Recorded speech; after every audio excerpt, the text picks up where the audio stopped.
Much of the controversy stems from definitions. What constitutes an intelligence activity? Which government entities are intelligence organizations? Unfortunately, the budgeting practices of the intelligence community, and particularly the Department of Defense, which controls the overwhelming bulk of intelligence resources, were not designed with much attention to functional clarity. Within DOD, institutional pressures to lower the quote fiscal profile end quote of intelligence activities and rivalries over control of organizational assets have led to such discrepancies as placing the State Route 71 program in the Strategic Forces account, Program I, a totally different section of the defense budget. Footnote 8. Pausing the reading to read footnote 8. The SR-71s were recently transferred from this category to the Strategic Forces, Program I in the Planning, Programming, and Budgeting System. Resuming the reading.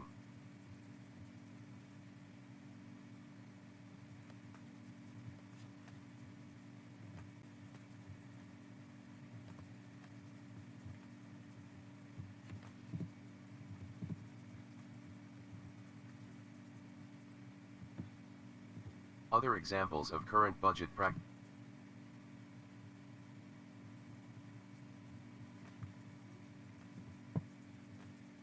Other examples of current budget practices are the exclusion of all communications security, counterintelligence, and mapping and charting activities from the Consolidated Defense Intelligence Budget (CDIB). Although a case can be made that DoD's narrow definition of intelligence activities offers certain management expediencies in permitting the staff of the Assistant Secretary of Defense for Intelligence, A.S.D/I, to concentrate its attention on the central elements of the defense intelligence effort, it produces such functional anomalies as the exclusion of important intelligence activities from the ASD/I's fiscal purview. Certainly, whatever degree of budgeting oversight the Congress elects to assume should address a fiscal presentation assembled on the basis of a more comprehensive definition of national intelligence activities than DoD uses at present.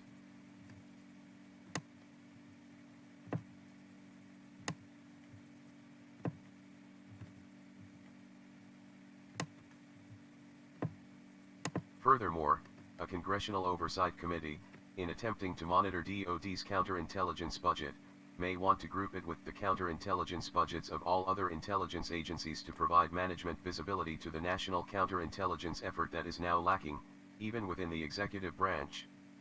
Practical difficulties in distinguishing counterintelligence activities from ordinary criminal investigations, which, though totally different in purpose, are quite similar in method and often share common assets, should not be permitted to preclude an effort to establish a cross-agency grouping of the counterintelligence budget. Footnote 9. Pausing the reading to read footnote 9. The investigations for security clearances, previously a hodgepodge of disparate standards for uncoordinated, redundant efforts, were recently consolidated under a newly formed Defense Investigative Service, DIS. Nearly two-thirds of the budget for counterintelligence and investigative activities, CI&IA, remains vested with the service agencies. Resuming the reading.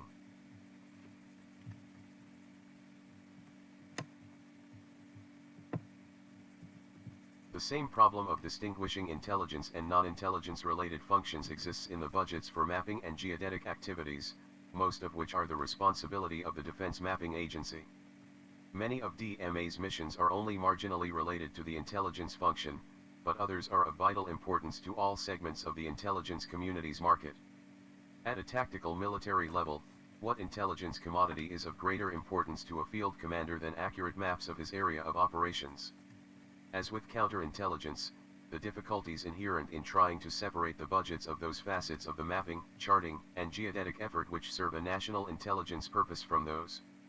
End of page 329. Beginning page 330. Which should not be solved by the simple expedient of ignoring all such activities. Still more difficult definitional problems arise when one probes more deeply the budgets of the armed forces in search of quote tactical end quote as opposed to quote national end quote intelligence functions. The difference between these two categories of intelligence lies in the eye of the consumer, not in the intelligence collection activity itself.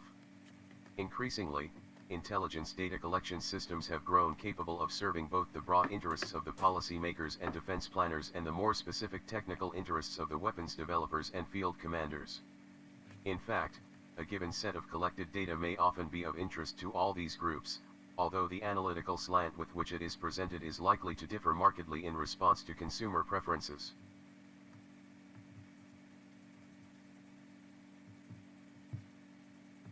There is an extensive gray area encountered in attempting to define military intelligence activities at the tactical or field command level.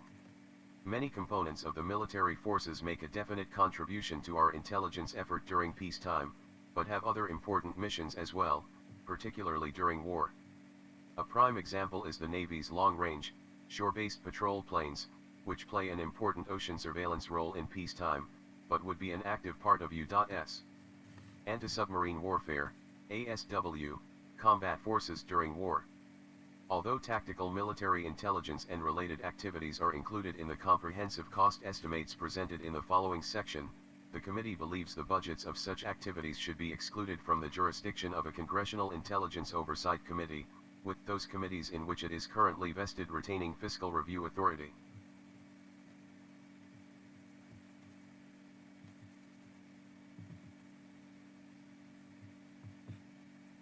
The problem of reflecting costs of activities which are only partly intelligence-related in cost reporting is not confined to DoD. The diplomatic missions of the Department of State are responsible for political, economic, and commercial reporting, as well as normal representational and diplomatic responsibilities. The Department's Bureau of Intelligence and Research, which is both a consumer of intelligence and a producer of finished analyses, was budgeted for $9.5 million in FY 1976, of which 84% was spent on salaries. However, much more is spent each year to support states' embassies and consulates which, in addition to other duties, function in their political reporting activities as a human intelligence collection system. As with tactical military intelligence activities, the difficulties of trying to segregate the intelligence portion of the budget costs of these dual-purpose assets appear to outweigh the benefits.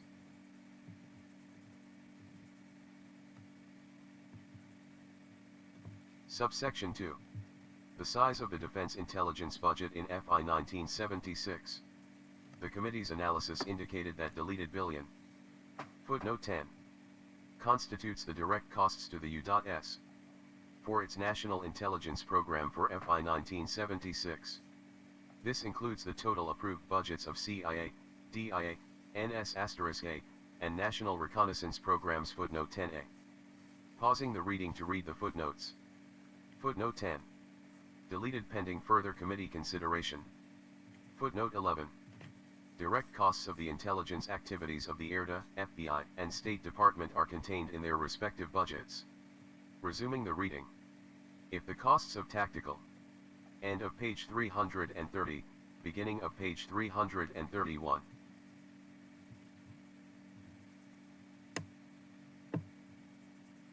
Intelligence by the armed services and indirect support costs. Footnote 10b. Which may be attributed to intelligence and intelligence-related activities are added in, the total cost of intelligence activities by the U.S. government would be twice that amount. This represents about deleted % of the federal budget, and deleted % of controllable federal spending. Footnote 10c. Pausing the reading to read the footnotes. Footnote 10b. Indirect support costs include costs for personnel, operations, and maintenance which support intelligence activities. Examples are the operation of training facilities, supply bases, and commissaries.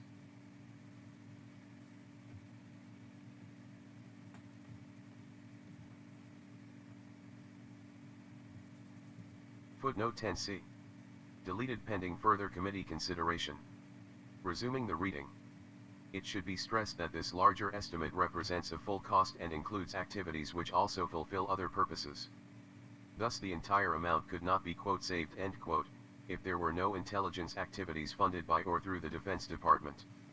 A breakdown of the DoD intelligence budget divided by activity is shown in the table below. These estimates are based on a broader interpretation of what constitutes an intelligence activity than that used by DoD. The department manages its national intelligence effort through the Consolidated Defense Intelligence Program, CDIP, and makes no formal effort to attribute indirect support costs. The summary includes only those activities funded through the Defense Appropriation Bill.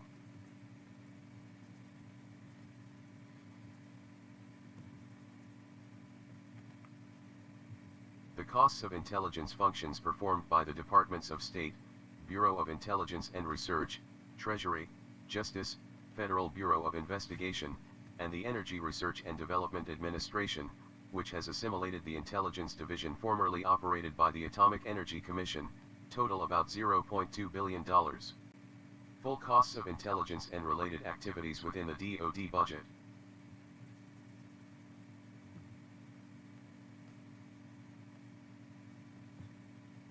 Fiscal year 1976. Direct costs. Cryptology, communications security reconnaissance programs, aircraft and drones, special naval activities. Counterintelligence and investigation. General intelligence mapping, charting, and geodesy. Central Intelligence Agency. Subtotal. National intelligence effort deleted. Footnote 10D. Strategic warning, ocean surveillance, tactical intelligence. Weather reconnaissance dash. Reserve intelligence components. Subtotal, military intelligence effort deleted. Total, direct costs deleted. Indirect support costs. Basic research and exploratory development, logistics dash training, medical and other personnel activities, administration.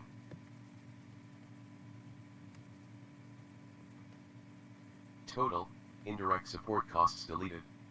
Total, intelligence costs, budgeted by DoD, deleted. As a note for audio, there were no $/currency amounts listed in the document. End of page 331, beginning of page 332. Note, estimated 75% of the page is blank, there is the word quote deleted end quote, in brackets. Then beneath the blank space, there is subsection 3.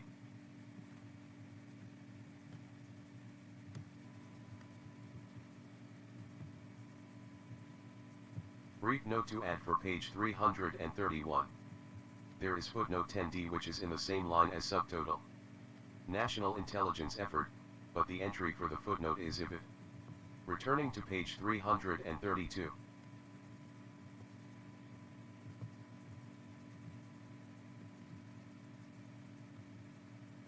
Subsection 3. Who controls the intelligence budget?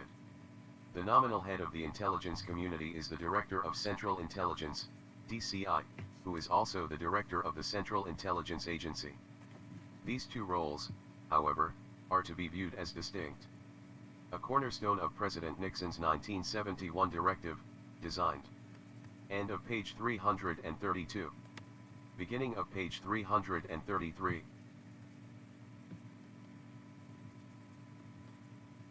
To foster the intelligence community's responsiveness to policymakers and promote management efficiency, was quote an enhanced leadership role end quote for the DCI.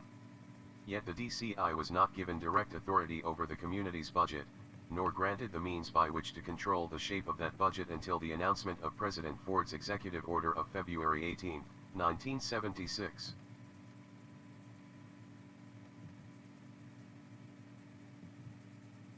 As director of the CIA, the DCI controls less than 10% of the combined national and tactical intelligence efforts. His chairmanship of the Executive Committee's ExComs, which oversee the management of certain reconnaissance programs (wherein he serves in what amounts to a partnership with the ASD/I also affords him some influence over the funds budgeted for these efforts. The remainder spent directly by the Department of Defense on intelligence activities in FY 1976 was outside of his fiscal authority. The DCI's influence over how these funds are allocated was limited, in effect, to that of an interested critic. By persuasion, he could have some minor influence, but the budgets themselves were prepared entirely within the Department of Defense. The small staff of the DCI may have been consulted in the process, but by the time it sees the defense portion of the national intelligence budget, the budgetary cycle has been well advanced, and hence the budget has been largely fixed. Problems of timing also influence the role of the Office of Management and Budget, which sets broad fiscal guidelines in budget ceilings, but plays an otherwise minor role in shaping the defense intelligence budget.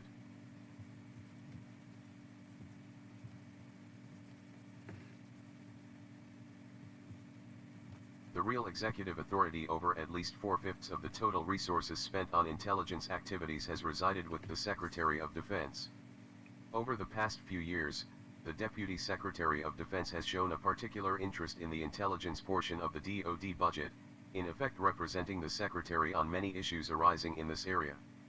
However, the major responsibility for management of intelligence programs will lie with the newly created position of Deputy Secretary of Defense for Intelligence Mr. Robert Ellsworth. The Assistant Secretary of Defense for Program Analysis and Evaluation, ASD/BAND, holds general review authority over the so-called mission forces, the operational forces which include much of the tactical intelligence assets of the military services. A third ASD, the Controller, is responsible for reviewing the budgets of the agencies concerned with counterintelligence investigations, and the newly formed Defense Mapping Agency. As explained earlier, IDOD considers these activities peripheral to the intelligence effort, and their costs account for only about 5% of the overall intelligence budget. The managers of the various intelligence programs collectively wield the greatest influence on day-to-day intelligence operations. By the end of page 333. Beginning of page 334. Budget yardstick. The most influential individual is the director of NSA.DIR/NSA, who, including his dual role as chief of the Central Security Service, manages the largest single program contained in the national intelligence budget, less than half of which is actually in the NSA budget. Close behind the DIR/NSA, and also directly related to the collection of signals intelligence data, is the United States Air Force in its role of managing certain reconnaissance programs. Decisions made regarding the introduction and development of reconnaissance systems have the greatest impact on the overall size of the intelligence budget, not only because of the direct costs of perfecting and procuring the hardware involved, as expensive as this technically complex equipment has become, but also because of the continuing effect that the choice of a collection system has on processing and other operating costs long after it has been made.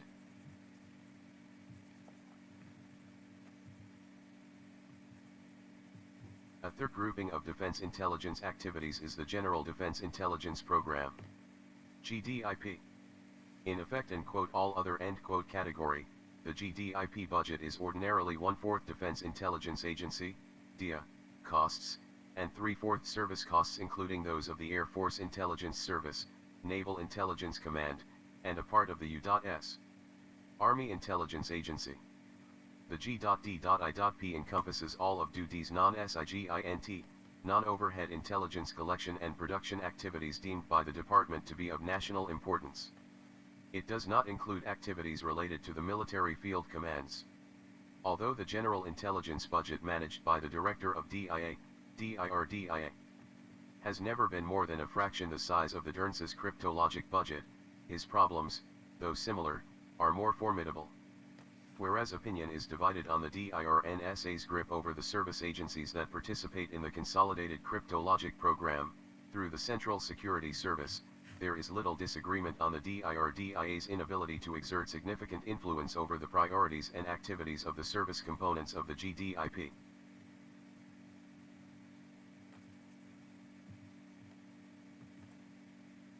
As a consequence, the program management responsibilities for the service general intelligence agencies previously held by the DIR/DIA were recently transferred to the ASD/I. The result is that the DIR/DIA, who purportedly still speaks for the Secretary of Defense on substantive matters within the intelligence community, exerts direct control over only 4% of the Secretary's intelligence budget. The span of authority at each managerial tier from executive oversight through fiscal review to program management is summarized in the table on page 335. End of page 334, beginning of page 335. Next tab. Next tab.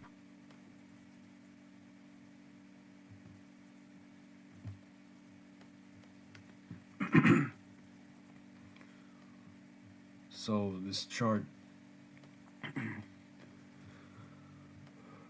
see. So it says who controls the intelligence, and then there's a budget. That's what it says. Distribution of the FY 1976 budget, request by organization and recipient of appropriated funds, dollars in millions, in parentheses. On the left-hand side, you have authority, and then underneath, executive oversight, arrow pointing toward Secretary of Defense. And it's boxed in a very wide rectangle. If you're listening on audio, video, you can see clearly. And then next to Secretary of Defense, you have Director of Central Intelligence in a sort of shape. And then in the same shape, you've got DIR CIA. That's what it looks like it says. Not entirely clear, but going underneath the executive oversight, you have staff review. Arrow pointing toward the first box on the left, because this goes from left to right. Top, bottom, top, downward. That might say ASD, but in parentheses it says comptroller. So that's one box, and then to the right of it, it says ASD. In parentheses, it might say PARE or PANE, I'm not sure. The box to the right of that says ASD. In parentheses, might say intelligence, not clear. And then you have a line. To the right of that, it says XCOMs, in parentheses 2. So, going back to the left, next section, program management. And then arrow pointing toward DIR, DMA. Next box to the right of that says DIR, DIS. Next box, service, and then might be a slash chiefs. Next box to the right, DIR, DIA. And then,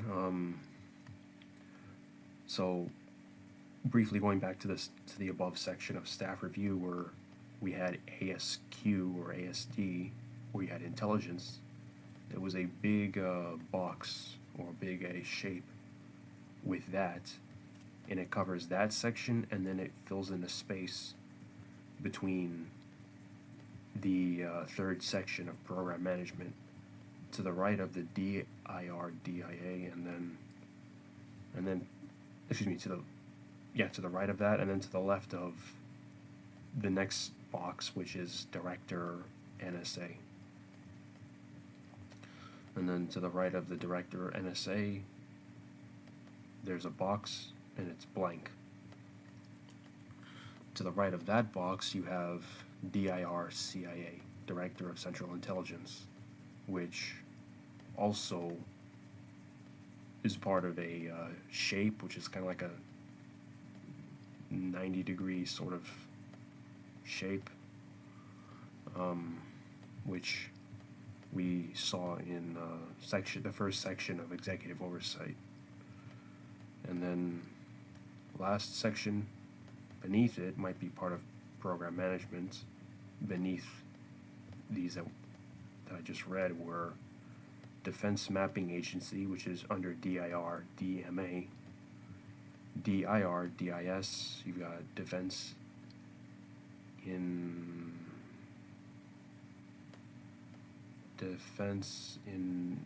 I can't read that word, service / chiefs. And then you got service CI and I activities, service military intel activities. Next box.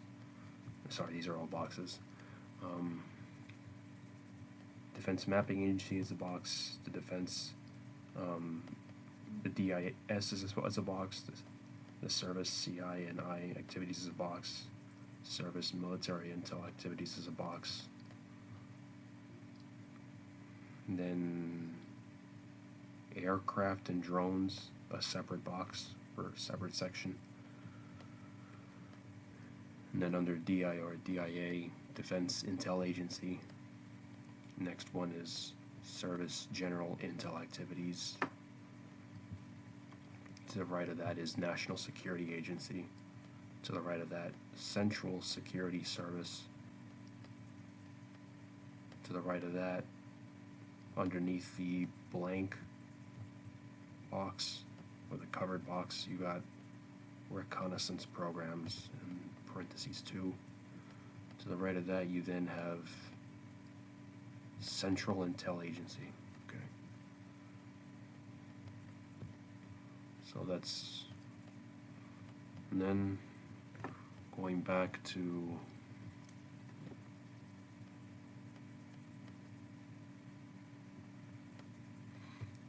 the left, appropriated to Air Force, might say Army, can't tell. And then you got, it's kind of illegible, and then you have what looks like and Marine Corps, defense branches, total for agency, and then might be something, but it's not there because it says in brackets, figures deleted. So okay, so that is end of page 335. Now beginning page 336, and I'm going to resume the AI reader.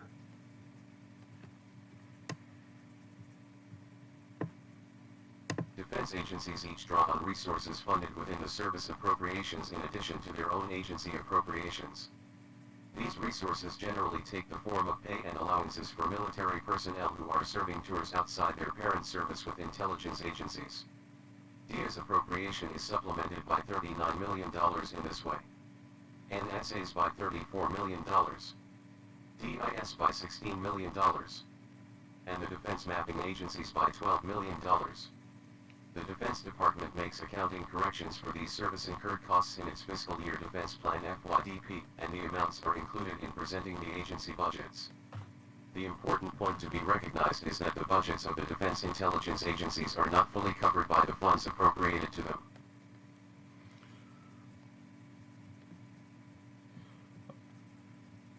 Strange to say the least that just happened, but moving on.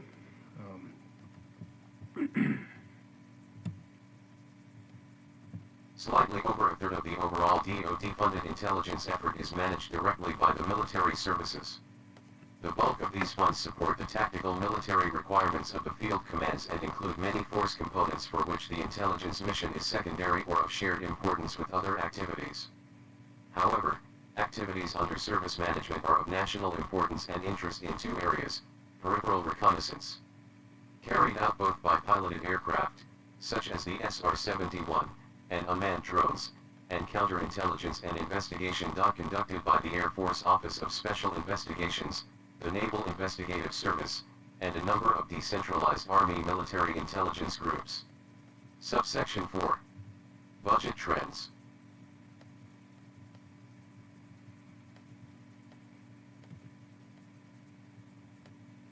The preceding section defined a deleted billion quote package end quote of DoD-funded activities as a reasonable, comprehensive estimate with the addition of selected non-defense activities of a national intelligence budget subjected to separate congressional authorization. This section focuses on budget trends for this grouping of national activities. In terms of simple dollar amounts, the FY 1976 DoD budget submission for national intelligence activities is the highest ever, over twice the amount appropriated in FY 1962. During periods of rapid inflation, however, current dollars are totally misleading as a measure of time trends in the consumption of real resources. Some allowance must be made for the year-to-year diminution in the purchasing power of a dollar that is brought about by rising prices. The method for doing so employs price deflators in an effort to express the worth of a series of heterogeneous current year dollars in terms of the purchasing power of a dollar in some specific constant base year. The fact that these adjustments can seldom be achieved with precision does not negate their usefulness.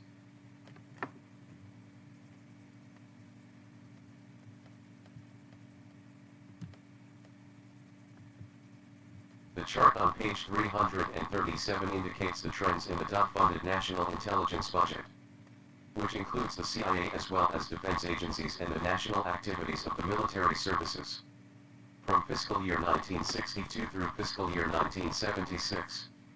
The upper, climbing curve plots current dollar amounts as appropriated by the Congress except for fiscal year 1976, which is the amount requested by DOT. The lower, gradually descending curve shows the equivalent trend in the national intelligence budget after correcting, insofar as possible, for the effects of inflation by expressing each of the historical budgets in terms of the number of FY 1962 dollars it would take to purchase the same level of effort. End of page 336. Beginning of page 337. Trends in national intelligence budget. FY, or possibly fiscal year, 1962 to 1976. And then there's a line graph. On the left-hand side, it says TOA in billions, in parentheses. So, and then on the bottom side, you got the years 1962, 1964, 1966, 1968, 1970, 1972, 1974, 1976. And then, as I said, fiscal year. It says that on the bottom. So the first line is a solid line. It's current dollars. So however many billions of dollars you've got starting out in 1962, it goes up a little over around a notch in 1964. Then by 1966, about halfway through another notch, or another level, I'll say. By 1968, it's at about two notches above 1962. Then we get to 1970, about halfway above another notch. 1972, it's climbing. But then when we skip over to 1976, it's almost toward the top of the graph. And there's no numerical value, so don't know how many billions that represents or means. Then there's a second line. There's three lines total. There's another line. It's kind of dashed. And you have the phrase constant FY62. FY62 is in parentheses, and then you got dollars. So from 1962 to around close to 1964 it rises, and then it's consistent from before 1962 to 1964 to a bit after, rises slowly and constantly into 1966. Then there's like a very gradual decline as the years pass. And then it gets sharper toward, it gets sharper after 1968. And around 1972, you getting to the point where you're almost at the same level as when they started in 1962. So they made a profit, but then they lost it or ended up back where they started. And then from 1962 to 1976, there's a gradual decline. So yeah, they ended up with less than what they started with. Then the third line is more splintered, or just more dotted lines, so it's different, but if you're watching on video, you can see it. And then it says see incremental costs, and around 1964 to about 1970, between 1972 and 1974, there's a steady decline, kind of sharp, little sharp between before 1968 and 1960 and 1968, and kind of level between 1968 and 1970. Slight decline from 1970 to 1972, or 1970, around 1974-ish, close to that point, and then it kind of stops. Okay, and then it says at the bottom of the, beneath the graph, includes CIA budget, does not include costs of tactical military intelligence activities.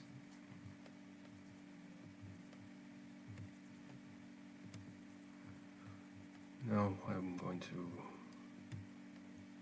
resume using the AI reader. After climbing rapidly during the first half of the 1960s, largely as a result of major program initiatives to acquire sophisticated reconnaissance systems including the $1 billion SR-71 development program, the real baseline intelligence budget peaked at mid-decade at about $billion. Although outlay continued to grow moderately for several more years, the extra cost of supporting activities directly related to the war effort in Southeast Asia grew even more quickly, so that the amount available to support non-war related, or baseline, activities began to diminish.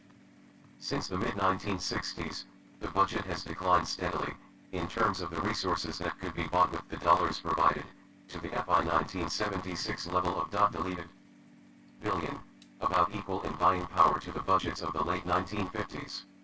End of page 337, beginning of page 338.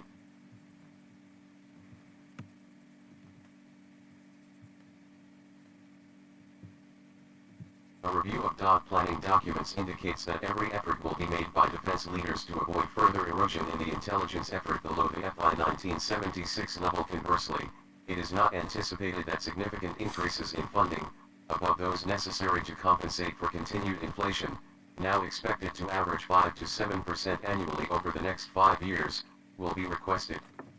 If the Congress accepts these plans, a roughly constant level of real spending with gradually increasing annual appropriations to offset inflation can be expected.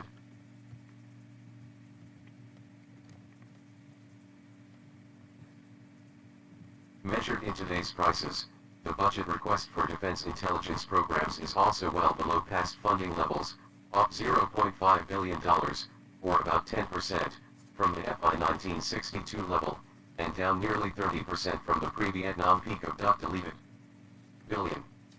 Compared to FY 1962, the largest reductions have taken place in the resources dedicated to some activities under NSA's management, which declined by 31% in real terms, and the development, procurement, and operation of reconnaissance systems, which went down 15%.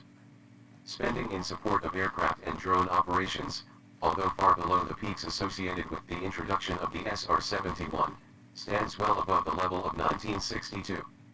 Spending for communication security is also considerably higher today. Reflecting efficiencies achieved through the consolidation of independent service programs within the Defense Mapping Agency, real spending for mapping, charting, and geodetic activities is about $100 million less in FY 1976 than it was in FY 1962. Consolidation has also achieved economies in the field of counterintelligence and investigation, although on a far smaller scale.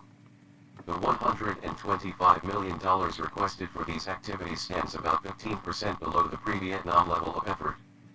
Footnote 11. Pausing the reading to read footnote 11.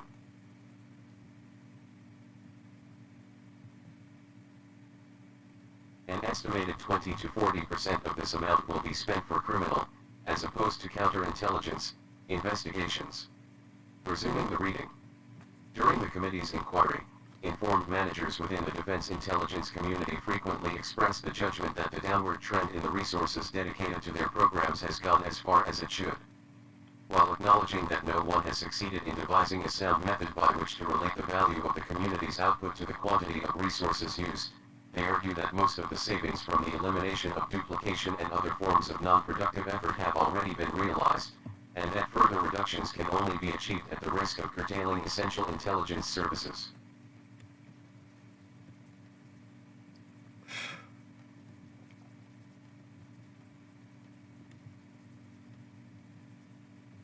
Subsection 5. How much is enough? Because of the difficulties inherent in trying to quantify the intelligence community's output, no one has yet developed a rigorous method by which to relate the amount of intelligence produced to the amount of resources consumed in the intelligence effort. For this reason, it is not possible to state with confidence the effect that changes in the level of resources allocated to the intelligence mission could have on U.S. national security. In other words, no one really knows what comes out of the intelligence apparatus as a function of what goes into it. The twin peacetime purposes for maintaining a national intelligence organization are to reduce the probability of key decision makers.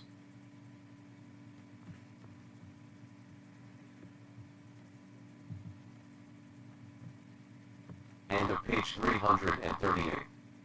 Beginning of page 339. Making a wrong decision, either by taking inappropriate action in some matter important to U.S. interests or by failing to act at all, and to aid in assuring that U.S.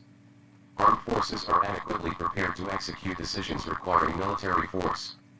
The intelligence apparatus is supposed to promote good policy and military readiness by making the policymakers and generals better informed than they might otherwise be. However, the relationship between the quality of the information supplied to a national leader and the quality of the decisions made is obviously extremely complex and ill-defined. Although good intelligence may create a bias in favor of policymakers making good policy, it can offer no guarantees that such will transpire in every instance. All too easily, a bad policy judgment may be attributed to quote intelligence failures. End quote.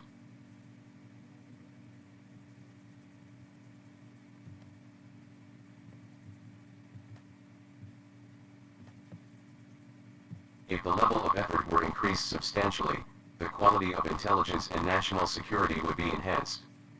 Conversely, substantial reductions could pose additional security risks. What cannot be ascertained with precision is whether the benefits would be worth the additional costs, or the savings the additional risks. At present, the issue can only be evaluated subjectively, taking into account those few factual statements that are at hand and the judgments of intelligence experts recognizing, of course, the institutional biases the judgments may reflect. On the one hand, the way in which the peacetime national intelligence budget has been shrinking has been duly documented.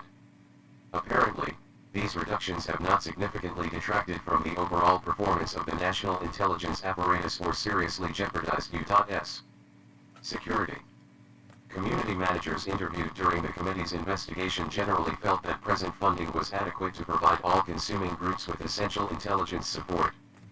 On the other hand, the same individuals were unanimous in their opposition to any further cuts in the budget, a view endorsed by the 1975 report of the Defense Panel on Intelligence, which stated,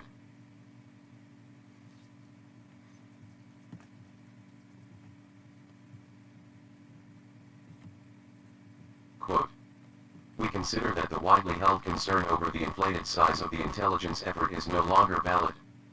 End quote. The report maintained that further, quote, "substantial," end quote, reductions should be contingent on one or more of the following: a conscious decision to modify intelligence priorities and coverage, the introduction of labor-saving devices, i.e., automation of the intelligence process, reorganization of other management deficiencies. In making the case against further reductions in the level of the national intelligence effort, it is commonly argued that the intelligence is labor-intensive, meaning that people, not machines, contribute the most to the community's product and account for the greatest share of its costs, and that the number of intelligence workers has declined sharply over the past several years. The community's managers contend that further personnel cuts should be made only as new equipment is introduced which can do more efficiently some of the tasks now performed by people.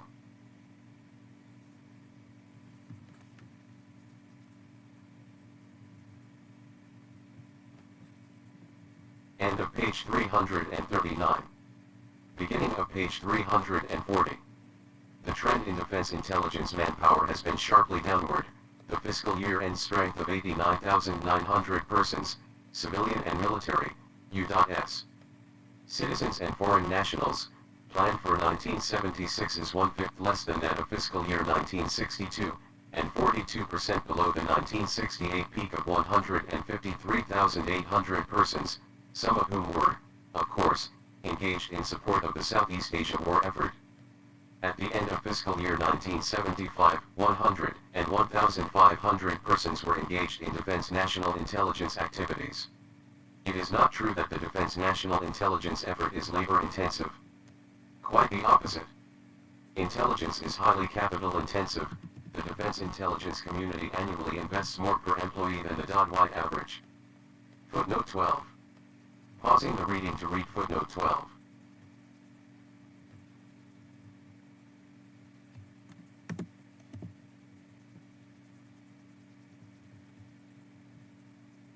The Department of Defense has requested $37.6 billion for investment, RDT&E, procurement, and military construction, in FY 1976 and will consume about 3.1 million man-years of labor for an average investment per man-year of $12,000. This compares favorably with the most capital-intensive sectors of U.S. manufacturing, such as petroleum and chemicals, and is many times greater than the investment spending of such truly labor-intensive industries as textiles. Resuming the reading.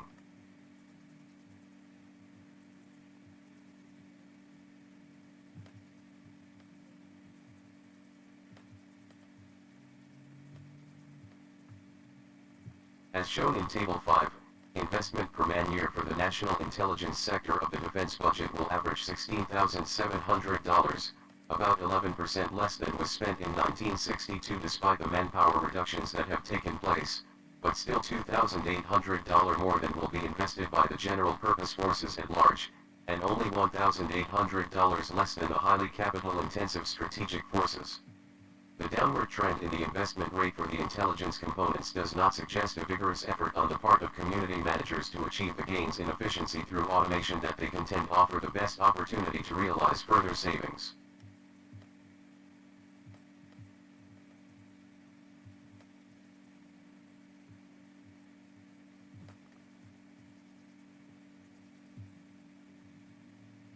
Lacking a sound methodology by which to relate outputs to inputs, management of the intelligence community must remain as subjective as the product in which it deals. The committee did not receive the impression that the intelligence community was in fact striving to develop such a methodology, if indeed that is possible. The words of former Assistant Secretary of Defense Robert Fruick sum up the existing situation lucidly, quote, "The intelligence community does not know the minimum level of resources that will satisfy an intelligence requirement. There is no upper boundary set by requirements, only by the resources that are made available." End quote. End of page 340, beginning of page 341. Section C. Management Problems of the Defense Intelligence Community. Subsection 1. Previous studies. Senate Resolution 21's instructions that the Select Committee undertake a quote, complete investigation and study, end quote, to determine, quote, whether there is unnecessary duplication of expenditure and effort in the collection and processing of intelligence information by United States agencies, end quote. Strikes a familiar chord. Over the past decade, no fewer than 6 major studies have been commissioned within the executive branch to probe precisely the same question. Coinciding with the Congress's inquiry, another executive study of the community's organization was conducted, culminating in the actions taken by the President on February 18, 1976.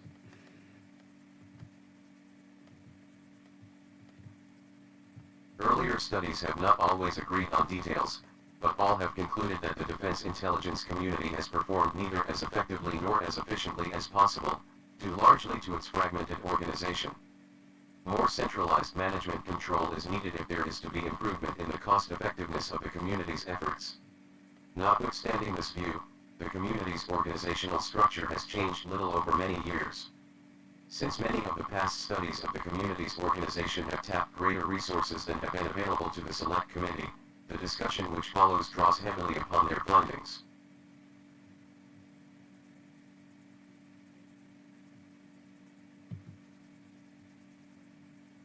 Writing in 1971 from his vantage point in the Office of Management and Budget, OMB, James R.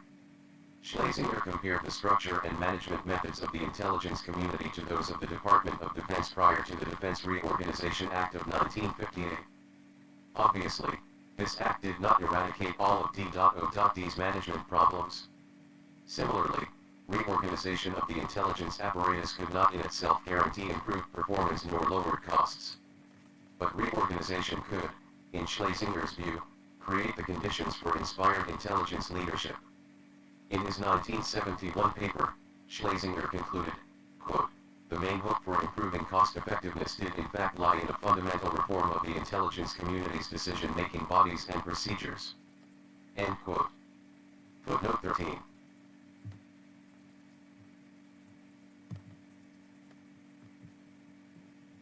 Pausing the reading to read footnote 13. Office of Management and Budget, quote, "A review of the intelligence community," end quote. Schlesinger Report, March 10, 71. Resuming the reading. In its letter of transmittal to the President, the 1970 Blue Ribbon Panel on Defense, the Fitzhugh Report, summed up its appraisal of the community's performance with the following criticisms. Intelligence activities are spread throughout the Department of Defense with little or no effective coordination. Redundancy in intelligence, within reason, is desirable, and it is particularly important that decision-makers have more than one independent source of intelligence.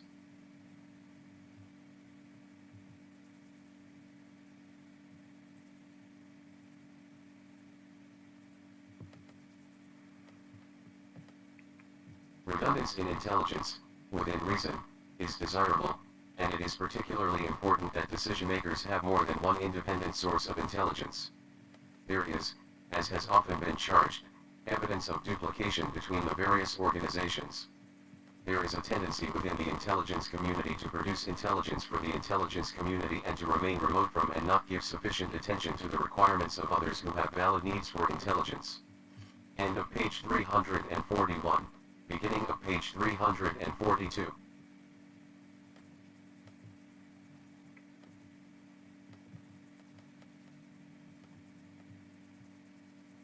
There is a large imbalance in the allocation of resources, which causes more information to be collected than can ever be processed or used.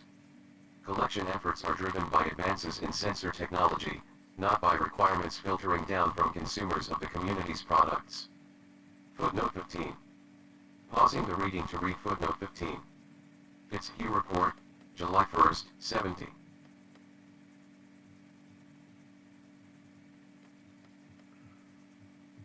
And that will be where I end this recording for part 28.